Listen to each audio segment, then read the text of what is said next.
Ini adalah buah zaitun. Sebenarnya, buah ini dapat dimakan langsung setelah dipetik, namun memiliki rasa pahit yang khas. Tapi kita mungkin lebih akrab dengan olahan atau produk dari buah zaitun ini, mulai dari minyak zaitun hingga zaitun acar. Karena memiliki banyak manfaat bagi tubuh manusia baik dari dalam maupun luar, minyak zaitun digunakan dalam banyak produk, mulai dari makanan hingga produk kecantikan seperti sabun. Sabun minyak zaitun ini pernah dibahas pada episode sebelumnya. Pada kali ini, rekayasa teknologi akan membahas dari segi pertaniannya. Episode ini juga bagian dari request saudara Masno.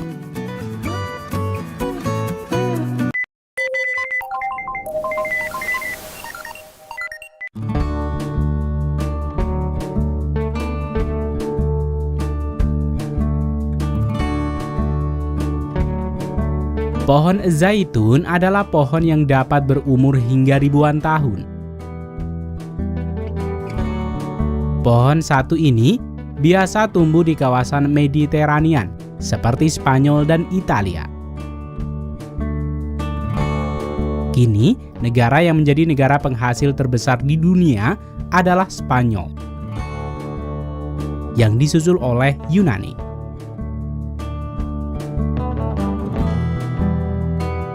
Pohon zaitun dapat tumbuh subur dan memiliki umur yang panjang pada daerah beriklim musim dingin yang sejuk dan musim panas yang panjang dan kering.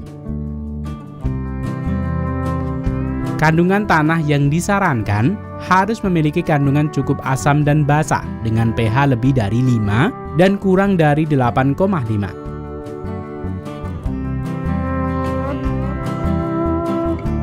Setelah pengecekan kondisi tanah dan memenuhi kebutuhan dasar kandungan untuk perkembangan buah zaitun, selanjutnya, petani akan membuka lahan dengan membajak lahan serta mengatur barisan area tanam.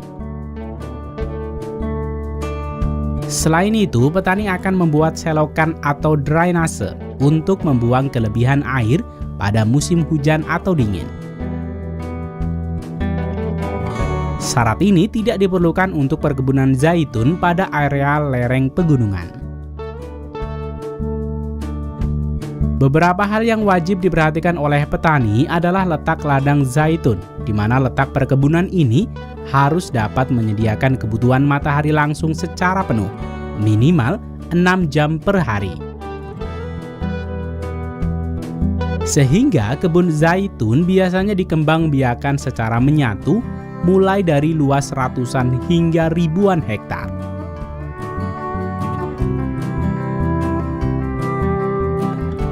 Pohon zaitun termasuk kategori pohon yang sulit untuk dibudidayakan melalui bijinya,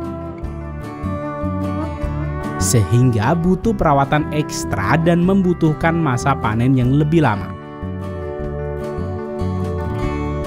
Oleh karena itu, untuk memenuhi kebutuhan perkebunan zaitun yang luas, mereka biasanya menggunakan teknik kultur jaringan dan juga stek untuk memperbanyakkan bibit pohon zaitun.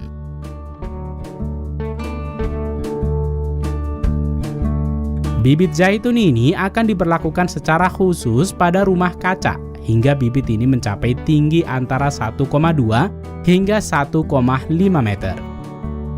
Setelah itu, pohon ini akan dibawa ke perkebunan untuk ditanam di tempat terbuka di ladang perkebunan buah zaitun.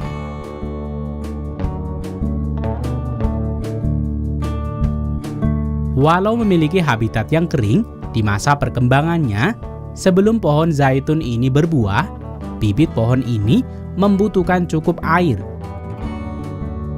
Sehingga pekerja akan menyiapkan irigasi tetes dengan selang-selang panjang yang dibentangkan segaris dengan media tanam pohon zaitun. Pohon zaitun perlu disiram setiap hari selama musim panas. Dalam masa perkembangannya, pohon zaitun mendapatkan perawatan rutin seperti pemupukan, penyiraman, dan pemangkasan cabang-cabang sekunder. Pemangkasan cabang-cabang sekunder ini bertujuan mempercepat pertumbuhan batang utamanya.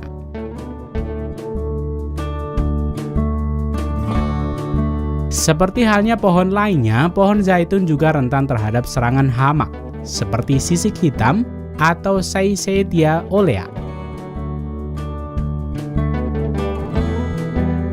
Dalam beberapa kasus, insektisida diaplikasikan untuk melawan serangan hama ini.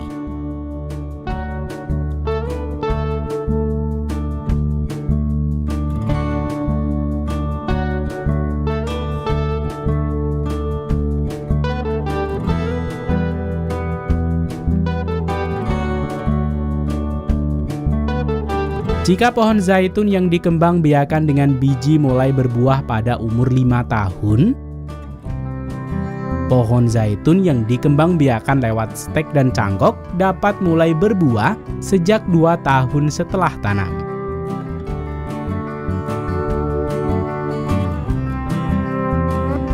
Dan pohon zaitun ini akan terus bereproduksi beberapa ratus tahun yang akan datang.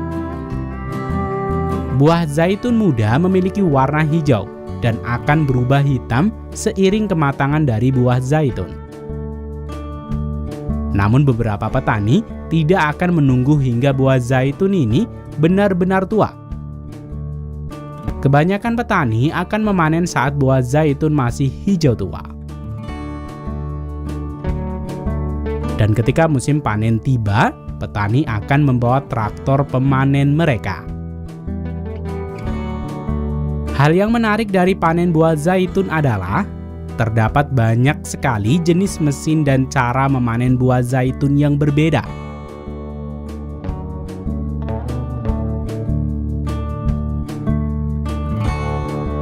Mulai dari cara tradisional,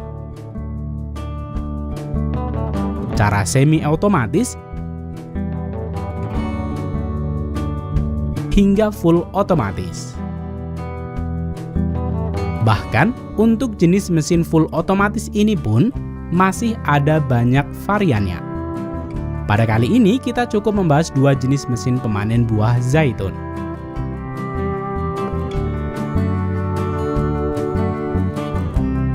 Mesin pemanen otomatis pertama ini mungkin mengingatkan kamu dengan mesin pemanen anggur dari Italia.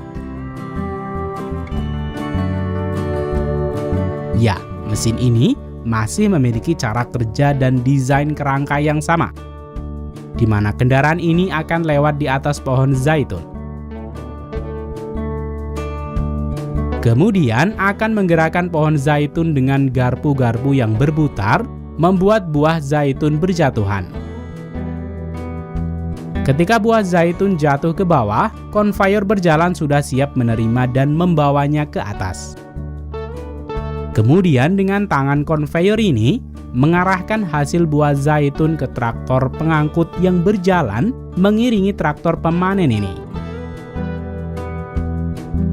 Di beberapa versi lainnya, mesin ini dilengkapi dengan penampung, memungkinkan pemindahan hasil panen dapat dilakukan di ujung ladang pohon zaitun.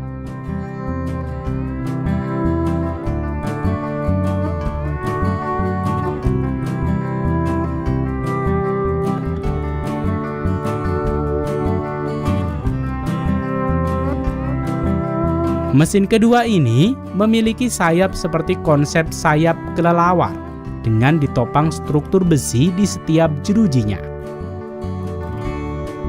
Pertama, mesin traktor ini akan menjepit pangkal pohon zaitun. Kemudian, membentangkan sayap kelelawarnya ini hingga membentuk melingkar seperti ini. Selanjutnya, mesin ini akan menggoyangkan pohon hingga membuat buah zaitun berjatuhan.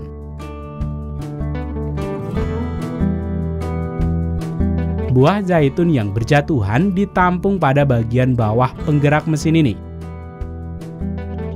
Kemudian, setiap kali penampung sudah penuh, mesin ini akan memindahkannya ke keranjang.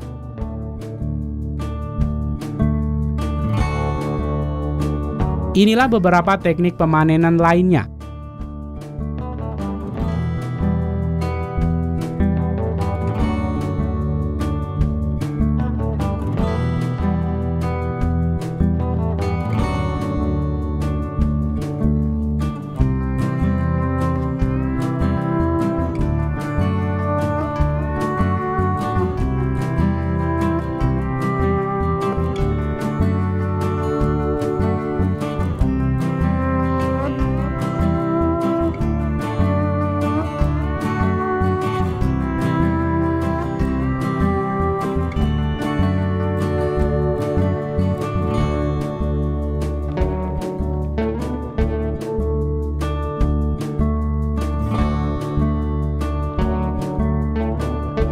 mana yang menjadi favorit dan menurutmu paling menarik?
Inilah proses pemanenan singkong dalam skala besar yang digarap secara serius dengan teknologi modern.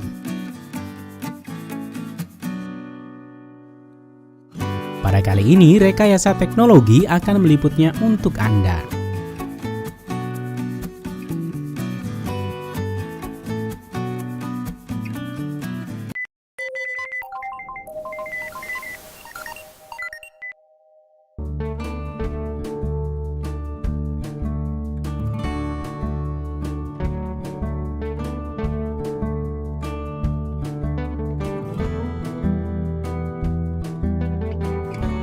Budidaya tanaman singkong umumnya dilakukan dengan cara stek atau menanam batang pohon singkong itu sendiri.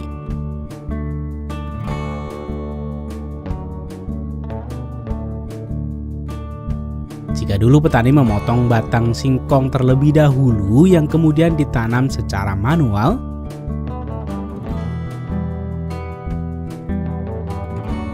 kini dengan teknologi traktor penanam pohon singkong, proses pemotongan batang dan penancapan batang pohon singkong dapat dilakukan dalam waktu yang sama.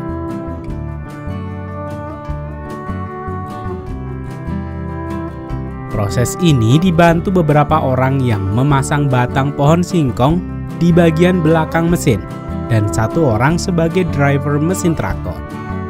Dalam waktu yang sama dapat menanam hingga 3 baris sekaligus.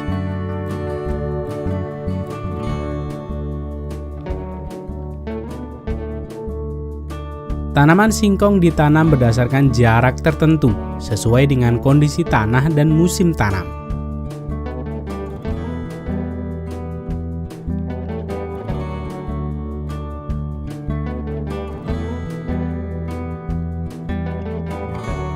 Singkong biasanya ditanam pada tanah yang memiliki kandungan organik yang baik dengan drainase yang baik untuk mendapatkan hasil yang lebih tinggi.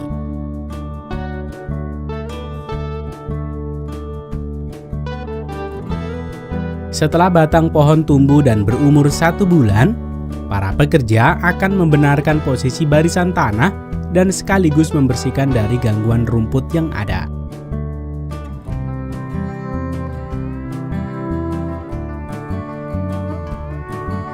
Bagian jarak antara baris tanaman diperlukan untuk pengairan pada kondisi kekeringan.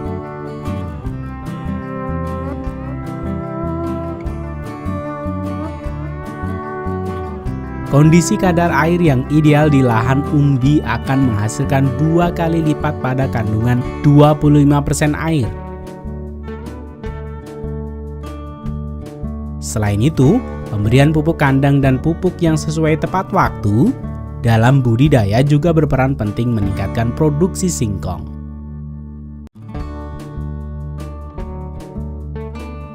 Setelah berumur 8 bulan, batang pohon singkong akan tumbuh tinggi dan diperlukan pemotongan bagian atasnya agar tidak terlalu tinggi dan pohon dapat berkonsentrasi penuh untuk memberikan nutrisi ke umbinya.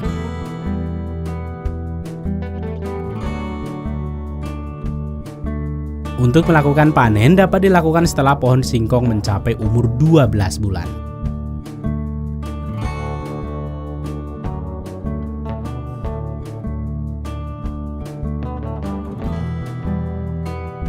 Selanjutnya, mesin pemotong akan memotong batang pohon singkong dengan sangat pendek.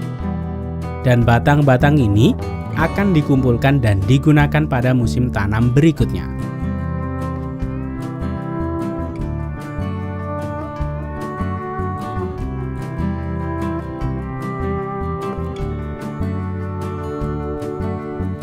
Panen umbi singkong dengan teknologi modern akan dilakukan dengan mesin traktor pemanen singkong, di mana mesin akan menggali dan mengangkat singkong dari dalam tanah dan melemparkannya keluar dari mesin.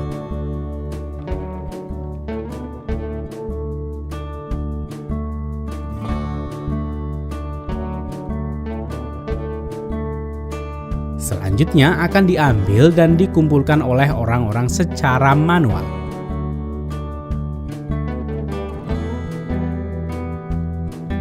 Dalam pertanian modern seperti ini, dapat menghasilkan 30 ton singkong dalam 1 hektar lahan. Selanjutnya, mereka akan mengumpulkannya dan mendistribusikan ke pengepul atau pelanggan yang kemudian akan menuju proses selanjutnya.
Kacang tanah adalah salah satu bahan bumbu yang sering kita temui di berbagai masakan khas Indonesia.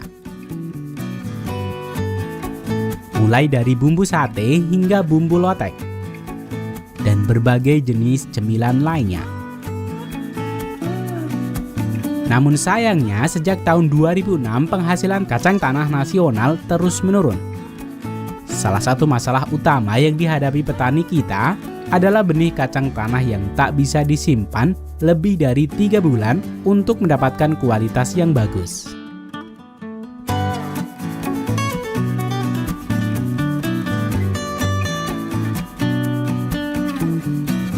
Lalu, bagaimana petani di negara maju dengan teknologi modern mempertahankan kualitas dan proses pertaniannya? Kali ini, Rekayasa Teknologi akan mengajak kalian mengunjungi pertanian kacang tanah di Amerika.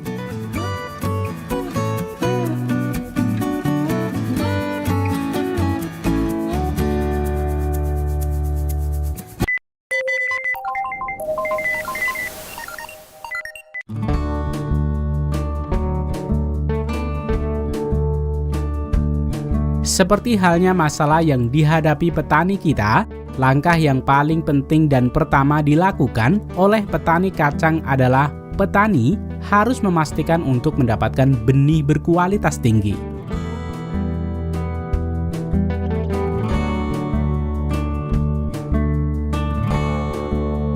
Beberapa petani besar memiliki divisi khusus untuk laboratorium yang memastikan dan menyimpan bibit terbaik untuk musim tanam selanjutnya.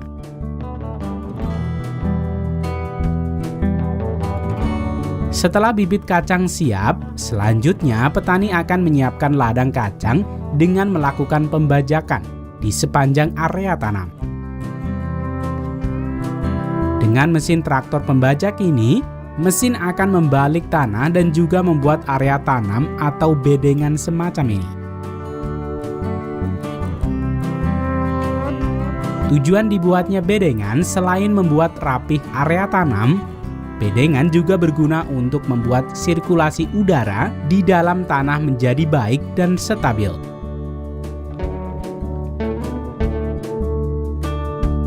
Setelah pembajakan lahan selesai, petani akan mengganti mesin dengan mesin penanam kacang otomatis. Dalam sekali jalan, mesin traktor penanam ini dapat menanam 12 baris kacang sekaligus, tergantung jenis mesin yang digunakan.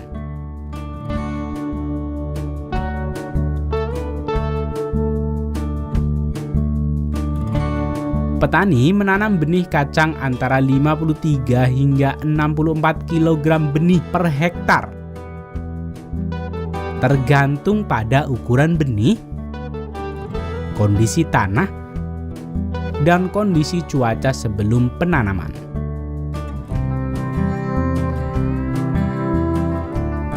Dalam 7-8 hari, kacang akan muncul tergantung pada cuaca. Pada kondisi ini, petani akan menyemprotkan herbisida untuk membunuh rumput yang mungkin ikut tumbuh bersama kacang. Setelah mulai tumbuh, petani akan membalik tanah di sekitar tanaman untuk merangsang pertumbuhannya dan mengendalikan gulma. Hal ini akan terus dilakukan sesuai kebutuhan dan kondisi kelembaban tanah. Kacang tanah akan mulai berbunga dalam waktu 21-30 hari. 3 minggu pertama adalah waktu yang kritis bagi tanaman. Jika cuaca terlalu panas dan kering, bunga yang mewakili polong atau pasak kacang berpotensi tidak akan pernah bisa berkembang di tanah. Namun setelah melewati masa ini, pada umur 45-60 hari setelah tanam, kacang tanah sudah mulai tumbuh dan sedang dalam proses pengisian. Pada kondisi ini, para petani akan mengalirkan irigasi secara teratur sesuai kebutuhan tanaman kacang sehingga pada takaran yang cukup dan membuat tanaman berwarna hijau lebat.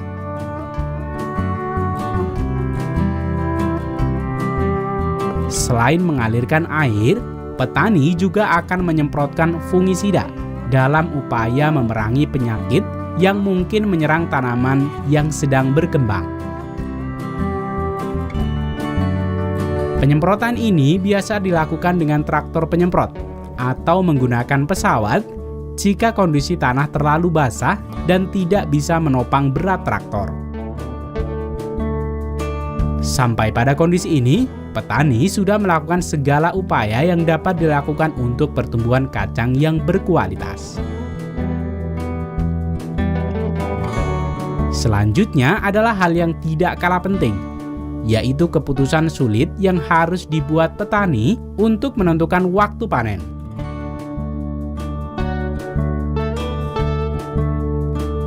Kesalahan menentukan waktu panen akan membuat segala upaya sebelumnya menjadi sia-sia.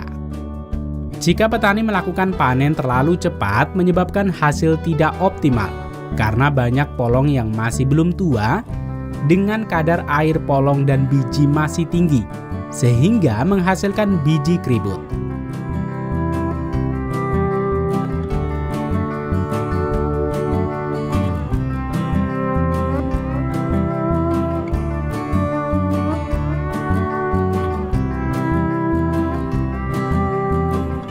Sedangkan jika pemanenan kacang terlambat akan menyebabkan banyak polong tua yang tertinggal akibat tangkai polong yang sudah rapuh. Sehingga dapat menyebabkan kehilangan hasil panen hingga lebih dari 50% dibanding panen optimal.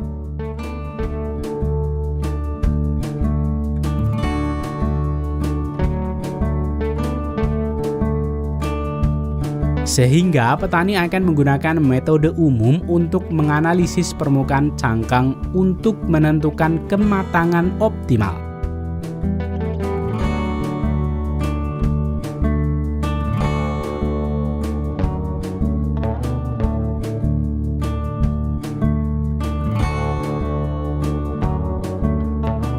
Setelah petani memutuskan untuk memanen, mereka akan membawa dua jenis mesin pemanen.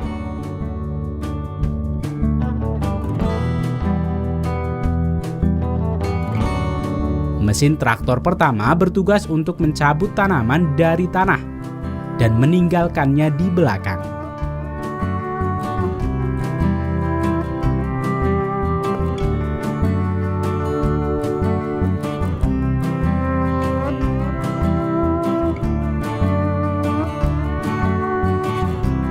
Selanjutnya, mesin traktor kedua akan memisahkan kacang tanah dari akar tanaman kacang tanah dan menempatkan pada bak penampung.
Kemudian, truk-truk pengangkut inilah yang akan membawa hasil panen ke tempat pengumpulan di dalam pabrik untuk dicuci dan dikeringkan.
Ini adalah salah satu sarang burung paling berharga.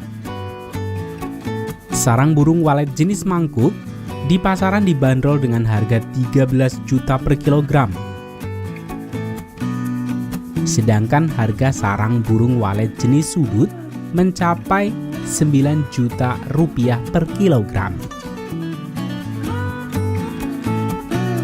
Berbeda dengan sarang burung biasa di mana sarangnya terbuat dari ranting dan dedaunan,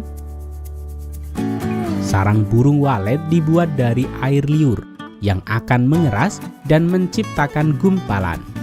Salah satu alasan dibalik harga mahal sarang burung walet adalah proses pemanenan sarang yang cukup berbahaya di alam liar,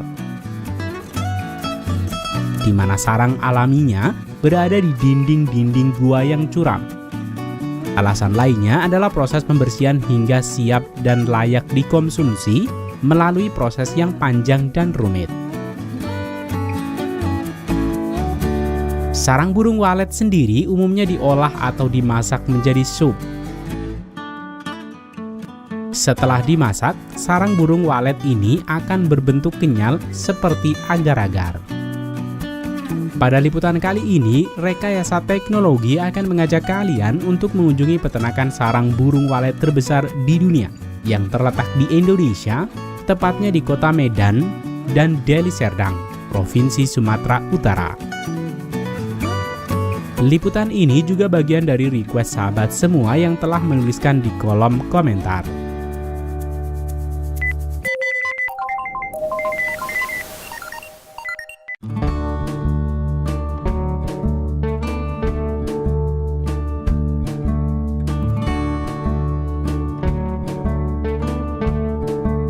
Hal pertama yang paling penting dalam budidaya peternakan sarang burung walet adalah menentukan lokasi budidaya.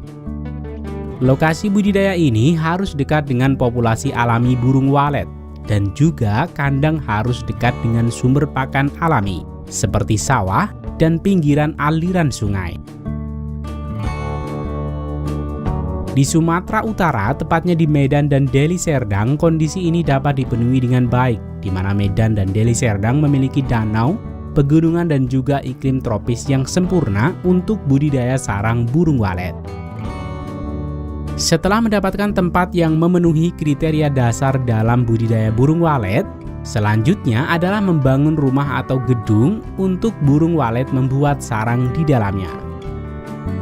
Gedung ini harus mengaplikasikan kondisi yang sempurna seperti di gua-gua tempat alami sarang burung walet berada. Prinsip pembuatan gedung untuk sarang walet harus memiliki satu pintu untuk keluar dan masuk udara, sehingga sirkulasi oksigen lancar, kondisi ruangan yang dingin, lembab serta minim pencahayaan. Suhu ruangan dalam gedung diatur pada kisaran 24 derajat Celcius hingga 26 derajat Celcius. Gedung atau rumah kosong yang digunakan sebagai tempat budidaya diusahakan jauh dari keramaian aktivitas manusia. Beberapa aspek penting lainnya dalam menjaga kelestarian populasi burung walet adalah dengan cara pemanenan yang terjadwal, menjaga kebersihan, dan menciptakan lingkungan yang nyaman bagi burung walet. Kemudian, setelah memiliki gedung dan rumah kosong sebagai tempat budidaya, dan pekerja sudah mengatur suasana, suhu, dan pencahayaan menyerupai tempat alaminya di dalam gua-gua, maka hal yang penting perlu dilakukan adalah mengundang burung-burung ini untuk mau membuat sarang di dalam gedung ini. Cara paling umum digunakan agar burung walet cepat bersarang adalah menggunakan rekaman suara burung walet yang ditempatkan dalam rumah buatan. Pekerja akan memasang banyak speaker di beberapa tempat yang memutar suara ini sepanjang hari. Suara burung walet ini sendiri diambil dari rekaman suara burung walet di dalam gua. Tujuan memperdengarkan suara burung walet adalah untuk memberi kesan bahwa tempat tersebut adalah habitat asli mereka.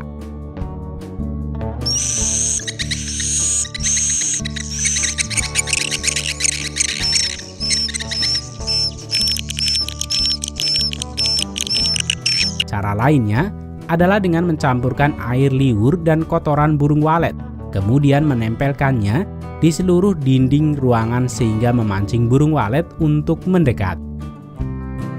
Kemudian ketika sudah terdapat koloni burung walet yang datang ke tempat yang telah disediakan, maka perawatan selanjutnya akan cenderung lebih mudah. Hal ini dikarenakan burung walet bisa mencari makanan mereka sendiri. Walau begitu, pekerja akan melakukan pengecekan secara berkala untuk memastikan sarang walet terhindar dari hama-hama alami yang bisa mengganggu kualitas produk sarang burung walet, seperti semut, tikus, kecoa, burung hantu, dan kadal. Pemanenan sarang burung walet. Burung walet akan menjadi dewasa dalam waktu 4 tahun. Setelah dewasa, mereka akan berkembang biak dan membangun sarang untuk menampung telur mereka. Sarang inilah yang menjadi sasaran utama bagi peternak burung walet. Proses pemanenan sarang walet ini harus dilakukan dengan hati-hati untuk mencegah burung walet keluar dari lingkungannya.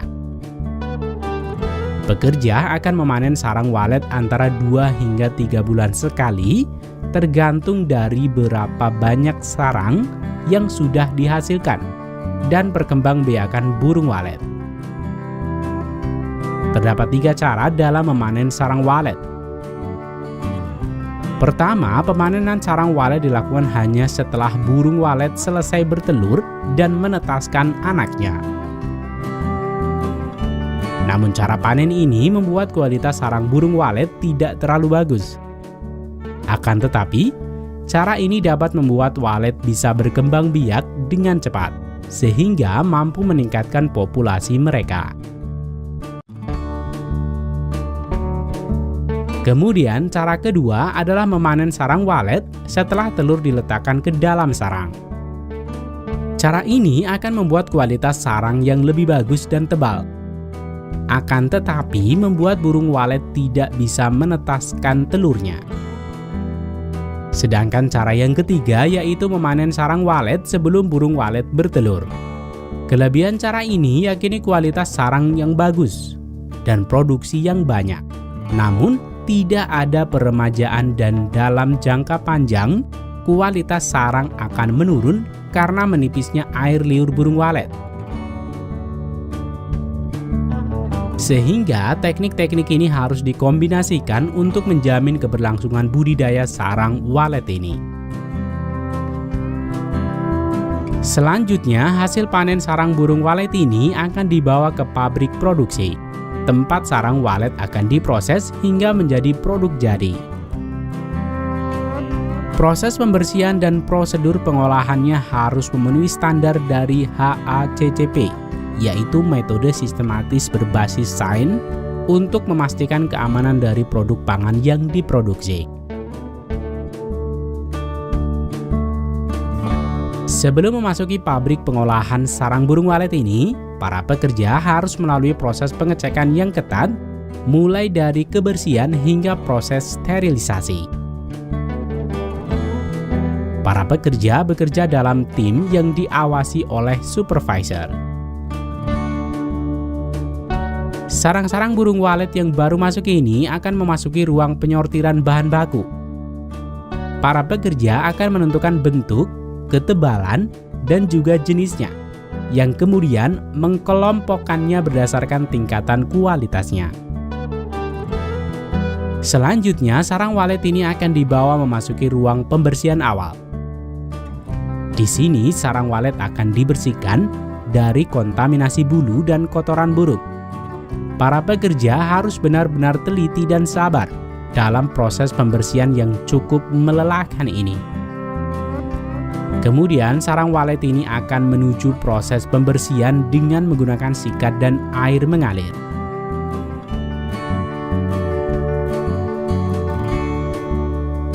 Di pembersihan kedua, pekerja akan menggunakan kaca pembesar untuk mengambil kontaminasi yang lebih kecil yang tidak dapat dilakukan pada pembersihan dasar.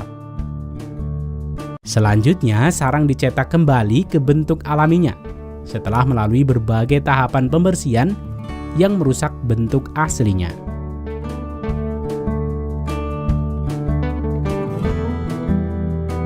Sarang walet ini kemudian dikeringkan dengan menggunakan blower. Setelah sarang-sarang ini kering, akan dibawa kepada proses terakhir sebelum pengemasan, yaitu proses pengukusan.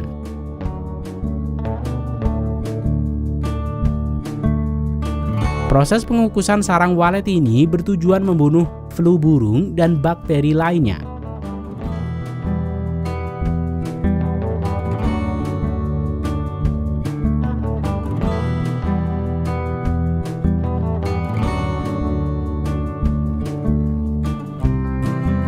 Kemudian sarang walet ini siap untuk dikemas dan didistribusikan ke pasar di Asia Tenggara sebagai konsumen utama mereka.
Kebanyakan kalian mungkin tidak asing dengan nama buah tin. Tapi sebagian dari kalian mungkin belum pernah melihatnya. Dan inilah penampakan buah tin. Buah yang disebut dalam Al-Quran pada surat ke-95 yang terdiri atas 8 ayat.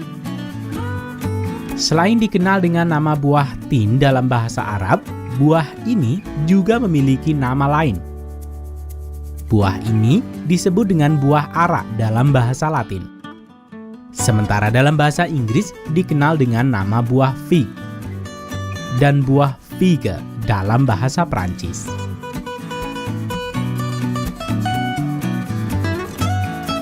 Seperti biasa, rekayasa teknologi akan membahas lebih dalam dari segi proses pertaniannya.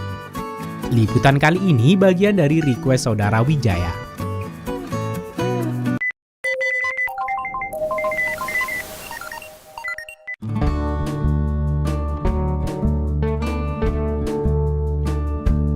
Buah tin adalah pohon yang berasal dari tanah Arab dan menjadi kebanggaan bangsa Arab yang diberkahi. Tin dianggap sebagai pohon tertua yang dikenal manusia dalam sejarah. Buah tin biasa dinikmati dalam keadaan segar di musim panas dan diolah sebagai makanan kering yang sangat diminati pada musim dingin. Kini negara Turki menjadi negara penghasil buah tin terbesar di dunia yang diikuti oleh Yunani, Amerika, dan Italia.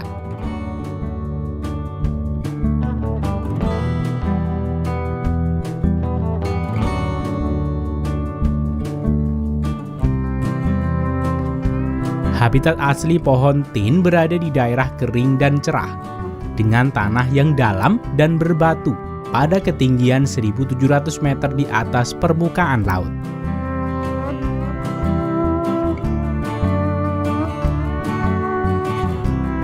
Sebelum kita melihat proses pertaniannya, ada baiknya kita mengenal fakta unik dan menarik dari buah tin.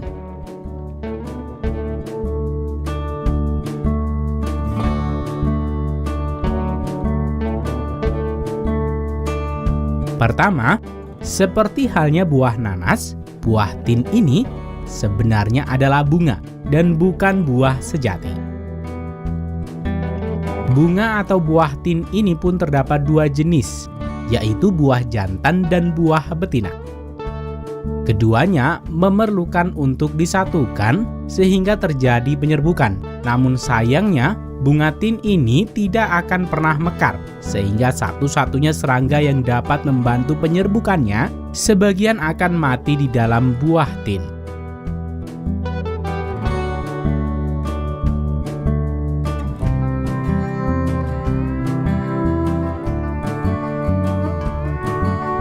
Fakta menarik lainnya adalah tidak seperti buah pada umumnya, buah tin akan berhenti matang saat buah tin sudah dipetik dari pohonnya.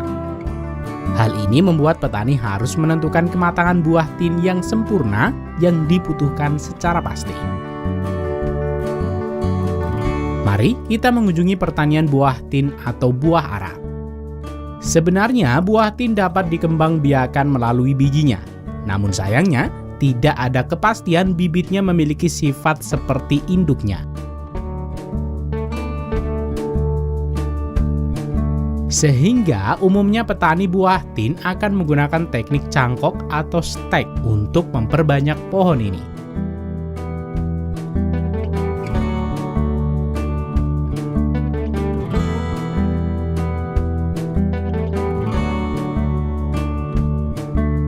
Setelah mendapatkan batang pohon tin yang akan di-stek, petani akan memotong dan menanamnya di pot.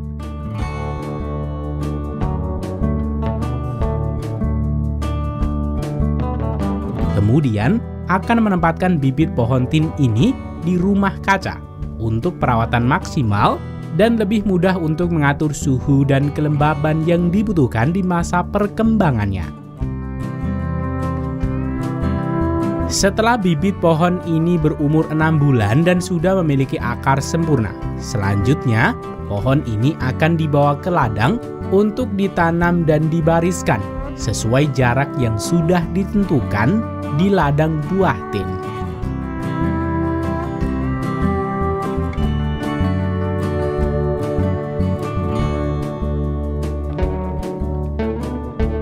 Kemudian pohon ini akan mendapatkan perawatan rutin berupa pemberian pupuk, penyiraman air, dan pemangkasan daun. Pemangkasan ini bertujuan untuk mempercepat pertumbuhan batang. Petani akan berfokus pada mempertahankan cabang utama.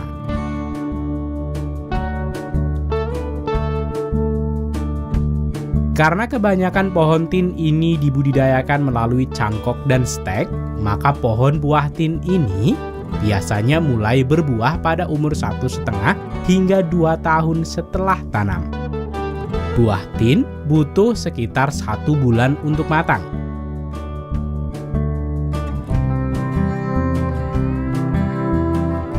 Jenis buah tin yang kebanyakan dibudidayakan saat ini adalah pohon buah tin yang sudah direkayasa genetik, di mana untuk proses penyerbukannya, buah tin tidak membutuhkan serangga lagi.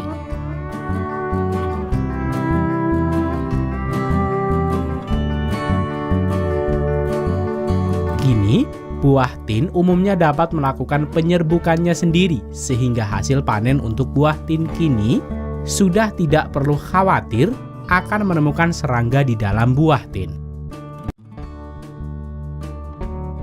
Pada proses pemanenannya dibagi menjadi 2 jenis, yaitu panen buah tin untuk mendapatkan buah yang segar dan dipasarkan dalam bentuk buah.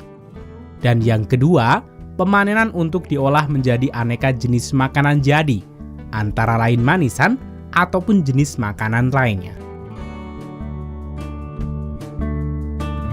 Pada proses pemanenan buah tin untuk mendapatkan buah yang segar, petani akan memanen buah tin dalam keadaan matang yang sedang, tidak terlalu lembek, namun juga tidak terlalu keras. Petani yang membudidayakan untuk buah segar biasanya melakukan pemanenannya secara manual, di mana para pekerja akan menggunakan sarung tangan dan lengan panjang untuk melindungi pekerja terkena getah lateks dari pohon tin yang dapat membuat kulit iritasi dan terbakar saat terpapar matahari. Proses pemanenan buah tin segar umumnya dilakukan oleh petani Turki dan Jepang.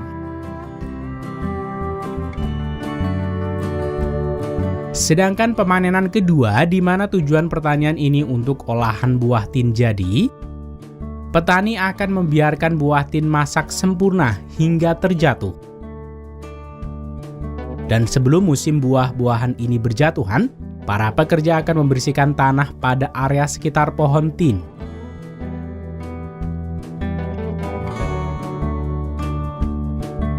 Sehingga memungkinkan penggunaan mesin untuk memungut buah tin yang berjatuhan.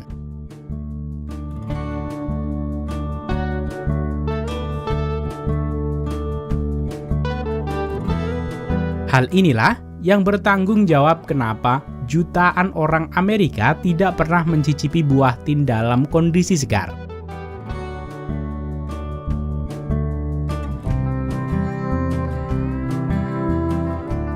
Buah tin terbukti menjadi sumber serat kalsium dan potasium yang luar biasa bagi manusia.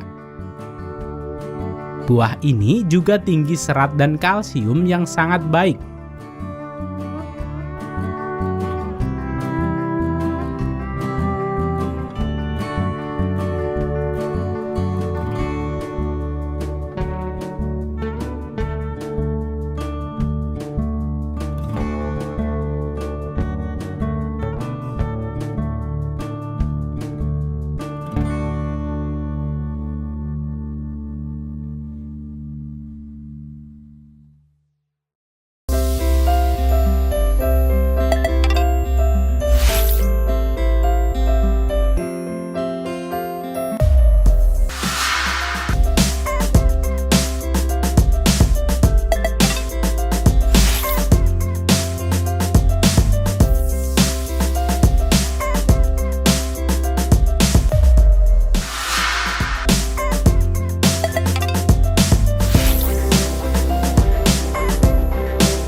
Apakah kalian familiar dengan buah satu ini? Buah ini sekilas mirip dengan buah sawo.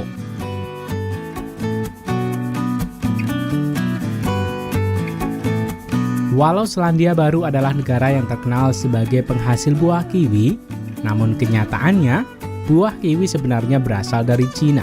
Bahkan hingga saat ini Cina masih menjadi produsen terbesar dari buah kiwi. Buah kiwi mengandung vitamin C 2 kali lebih banyak daripada jeruk. Buah kiwi juga mengandung vitamin E dan K, serta mengandung antioksidan yang berguna menangkal radikal bebas. Dari hasil penelitian, mengkonsumsi buah kiwi bisa mengurangi resiko obesitas. Selain itu, buah kiwi juga menjadi buah yang paling banyak di request kedua setelah buah durian. Mari kita langsung saja pergi mengunjungi perkebunan buah kiwi di Selandia Baru.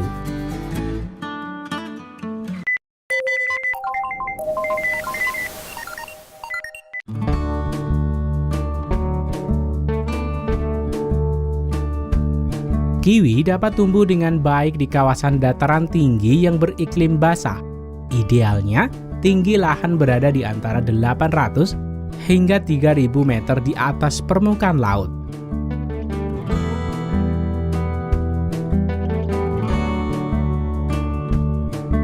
Dengan suhu harian 12 hingga 24 derajat Celcius.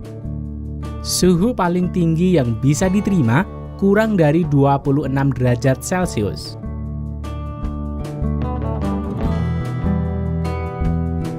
Pohon kiwi dapat berkembang dengan baik di tanah dengan pH 5,5 hingga 6,5.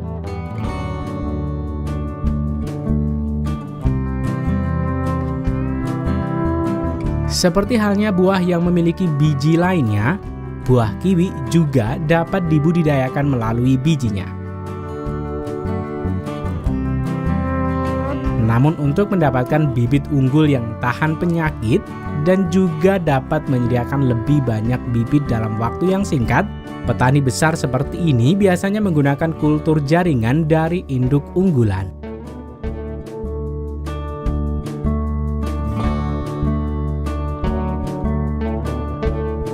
Setelah mendapat bibit yang cukup, selanjutnya petani akan membawa bibit ini ke ladang. Ladang pohon kiwi biasanya dipasangi tiang-tiang kayu dengan kawat-kawat yang terbentang sepanjang lahan yang digunakan sebagai tempat pohon kiwi merambat.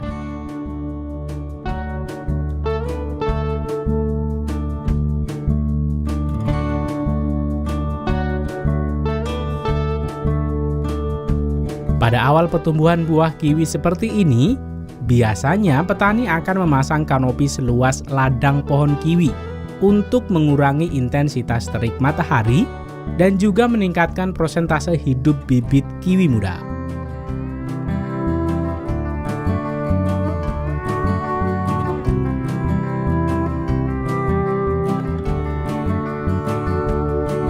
Pohon kiwi dapat mulai berbuah setelah berumur 3 hingga 4 tahun. Untuk mempercepat masa produksinya, petani akan melakukan okulasi di beberapa pohon kiwi muda pada proses peremajaan bibit.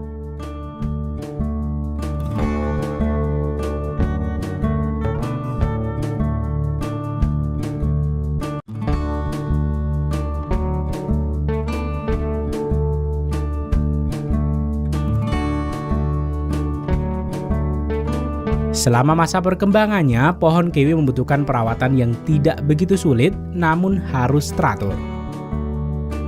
Untuk menyediakan kebutuhan air, petani akan memasang selang sepanjang ladang yang diletakkan di atas pohon dengan metode irigasi semprot yang langsung menyemprotkan air ke pangkal pohon pada pagi dan sore hari.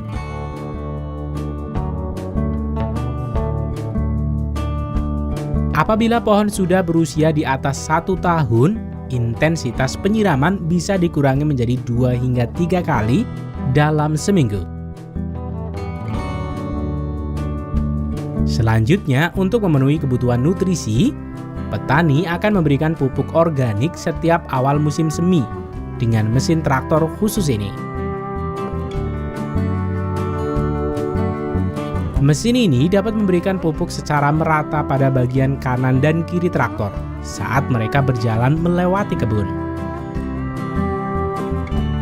Berpindah ke kebun pohon kiwi dewasa pada bulan September adalah awal musim semi. Pohon-pohon kiwi yang kehilangan daunnya setelah musim gugur dan melewati musim dingin akan dipangkas oleh para pekerja. Pemangkasan pada batang pohon kiwi selain bertujuan untuk mengatur arah rambatannya dan mencegah penyakit akibat tanaman terlalu rimbun, pemangkasan ini juga memberikan kesempatan pohon kiwi untuk memperbaharui cabang-cabang sekunder.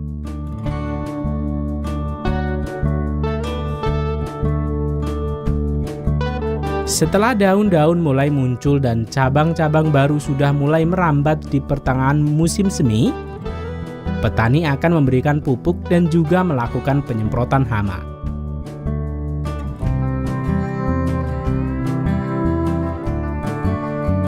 Kemudian di bulan Oktober hingga pertengahan November, pohon-pohon kiwi ini akan mengeluarkan bunganya.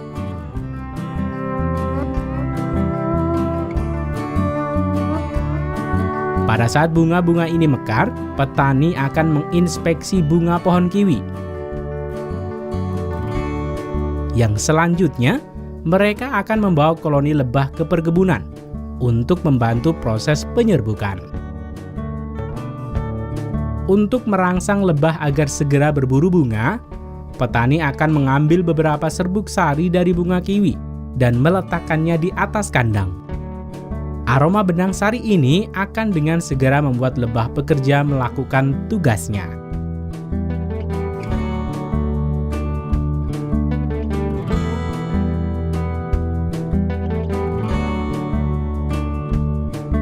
Setelah penyerbukan terjadi, bakal buah mulai muncul.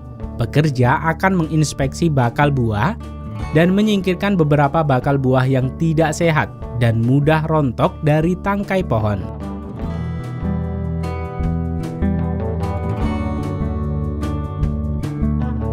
Dan tepat pada awal musim panas, pekerja akan menyayat batang pohon utama secara melingkar.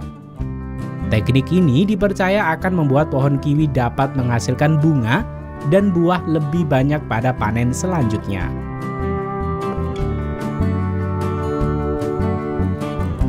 Pada bulan Desember hingga bulan Februari di musim panas, tanaman kiwi mengalami pertumbuhan yang luar biasa. Dan buah kiwi akan tumbuh dengan cepat selama bulan-bulan musim panas. Volume panen buah kiwi dapat diperkirakan pada periode ini. Sebelum menentukan waktu panen, pekerja akan menguji kesiapan buah terlebih dahulu dengan mengambil sampel buah kiwi dan mengetes tekstur buah dan warna buah kiwi.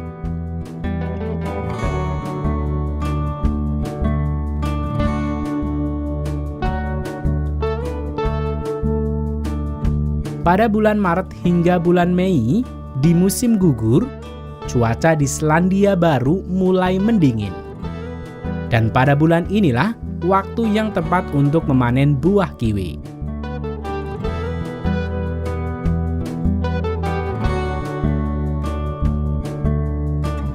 Pada proses pemanenan buah kiwi biasanya dibutuhkan 70 hingga 80 pekerja yang akan membantu proses pemanenan.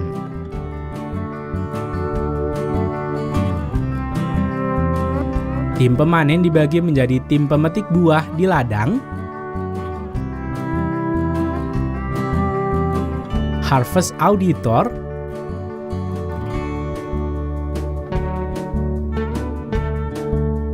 pengemudi traktor,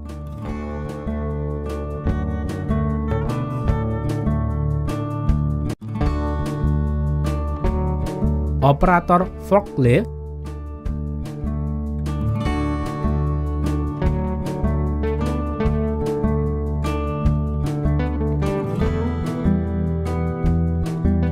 dan pengemudi truk yang akan mengantarkan hasil panen buah kiwi ke pabrik pengemasan.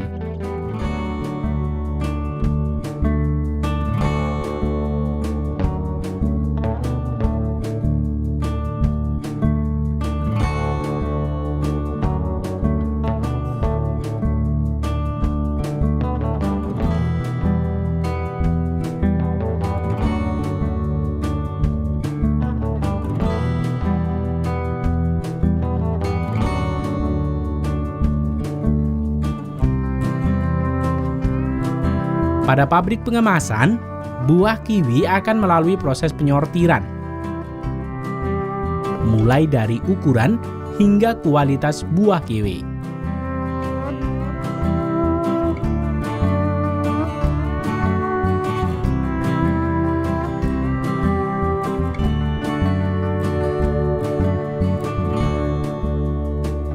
Kemudian buah kiwi akan dikemas dan dilabeli, yang selanjutnya akan didistribusikan ke konsumen di seluruh dunia.